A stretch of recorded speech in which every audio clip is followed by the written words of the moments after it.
ஆடி மாதம் ஆரம்பிச்சிருச்சுங்க. அமர்க்களமாக ஒரு பாயாசத்தோடு ஆரம்பிக்கிறேன். இதுக்கு 1/4 கப் அரிசி எடுத்திருக்கேன். பச்சரிசி 1/4 கப் தேங்காய்ப்பு எடுத்துக்கேன். இந்த 1/4 கப் பச்சரிசியை நல்லா கழுவிட்டு அரை மணி நேரம் ஊற வைக்கிறோம். அரை மணி நேரம் கழித்து ஒரு மிக்ஸி ஜாரில் ஊற வச்ச பச்சரிசி, தேங்காய்ப்பூ 2யும் சேர்த்து வெண்ணெய் மாதிரி அரைச்சி எடுத்துருங்கங்க வலுவலுன்னு.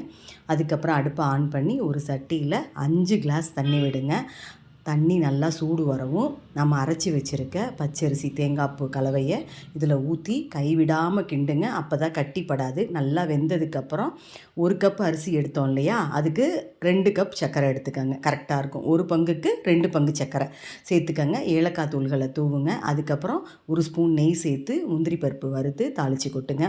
அவ்வளோதாங்க. சூப்பரான சுவையான அரிசி பாயாசம் ரெடி ஆயிருச்சு. செஞ்சு சாமி கும்பிட்டுட்டு எல்லோரும் சாப்பிடுங்க. செஞ்சு பார்த்துட்டு உங்கள் ஃபீட்ஸ் அண்ட் கமெண்ட் பேக் கொடுங்க. பிடிச்சிருந்தா சப்ஸ்கிரைப் பண்ணிக்கங்க. தேங்க்யூ.